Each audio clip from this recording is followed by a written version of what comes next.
I want to start at the very beginning. You were a student at the Rhode Island School of Design.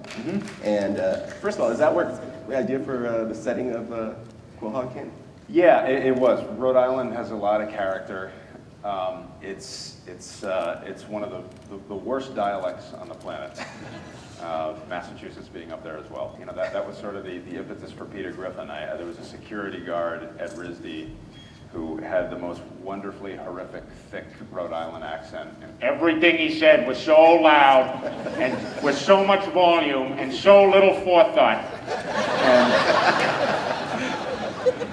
no self-editing mechanism. And this guy's hilarious. And yet at the same time, a big, warm-hearted guy. And I was like, you know, there's got to be something here. This is a region that isn't really tapped into all that much. If I'm not mistaken, you actually put together like a short that was the early Family Guy episode, right? Yeah. I had gone in to Fox. At the time, there was a fellow named Adam Shapiro who had taken over his development department at Hanna-Barbera, where I was working, and he wanted to get Hanna-Barbera back into the prime time business.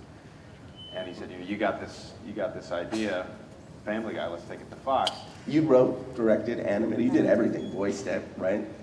For that short, yeah. Well, yeah, I mean that was, they gave me a budget of something like 40, 50 grand, so I spent 6 months just animating like crazy on my kitchen table, and luckily my degree was in animation, so I had the skill set. I just had to figure out how to stretch the dollar to make it all work. So I didn't sleep, didn't eat, and by the end of 6 months I had a crude looking but effective pilot presentation to show to Fox, and they bought it.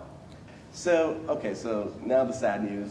After that third season, the show gets canceled. I was still young enough and new enough to the business at that point to think, all right, well, this is normal, I guess. This is what happens, and you know, it generally is what happens. You know, most shows get canceled, but you know, I was still under a deal with Fox. They did it in a very classy way. They said, look, we want you to come back, and you know, we're keeping you under contract. We want you to come back and pitch a new show to us as soon as you can. We like you, and so it wasn't really a severing of ties. It was very much a situation where they said this didn't work. Nobody's watching.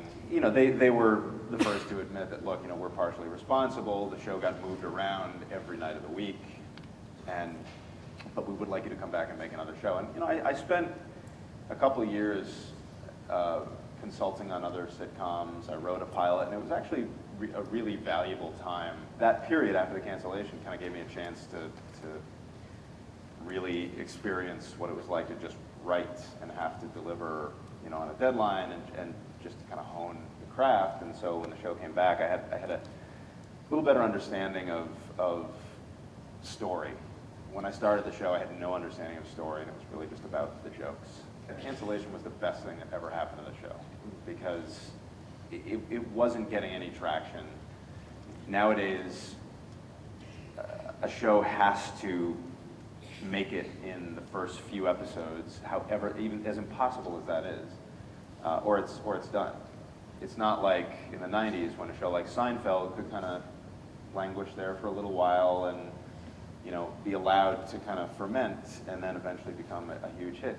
But in the absence of that, Family Guy had the new media of, you know, of TV on DVD, and that was more than anything, even more than the ratings. That was what did it, because you can write endless fan letters. You can try and bring back Party of Five all you want.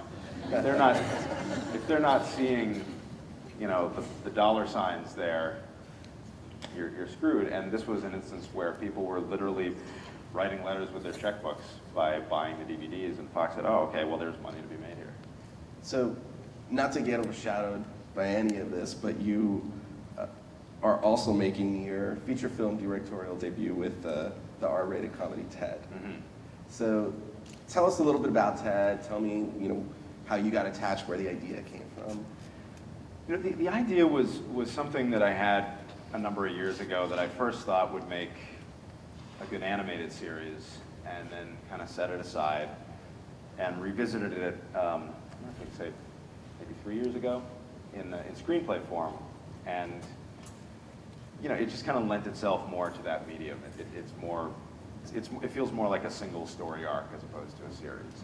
And the idea was that it's just that, you know, that after the fairy tale scenario that kind of picks up where the Disney-esque version of the same idea would kind of leave off.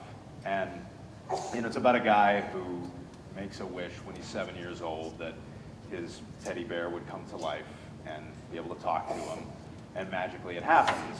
And that's kind of where the movie begins. And the story itself is about his adult life, you know, 35-year-old guy who's still got this bear. It's now, you know, beat all to shit. It's just, you know, it's just a mess, and it's like a burden on him and his relationship, and it's essentially a love triangle about three individuals, one of whom happens to be a talking teddy bear. Whom you voice, right? Yes. And yeah. who are the other two cast members? Mark Wahlberg, the great Mark Wahlberg, and the lovely Mila Kunis. I brought Charlie Sheen with me. Why did I bring Charlie Sheen with me? I thought you guys would be amused. Should we bring him out? Yeah, bring him out. Okay, hey Charlie, you want to come out?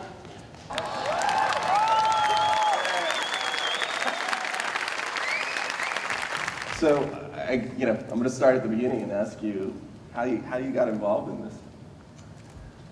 We have the same agent. It's true. We're both represented by Ari, the inspiration for the Entourage character.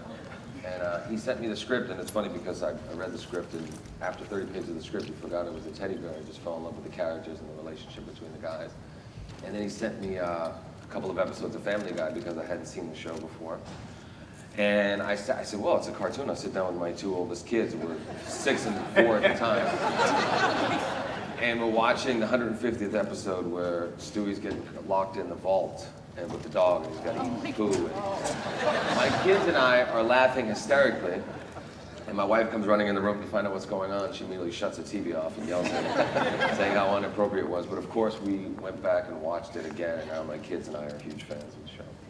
And then I met with Seth, and we hit it off, and I guess everybody else had passed on the part, so. Was there ever a moment, though, when you were reading the script where you were like, how the hell are they going to pull this off? No, because like I said, once you got into the story, you just fell in love with the relationship, and then you fell in love with Ted, and you really rooted for these guys. And I immediately fell in love with it. It's a very challenging type of role, I think, in a lot of ways. You know, it's a comedy, but at the same time, you're interacting with empty space. Right.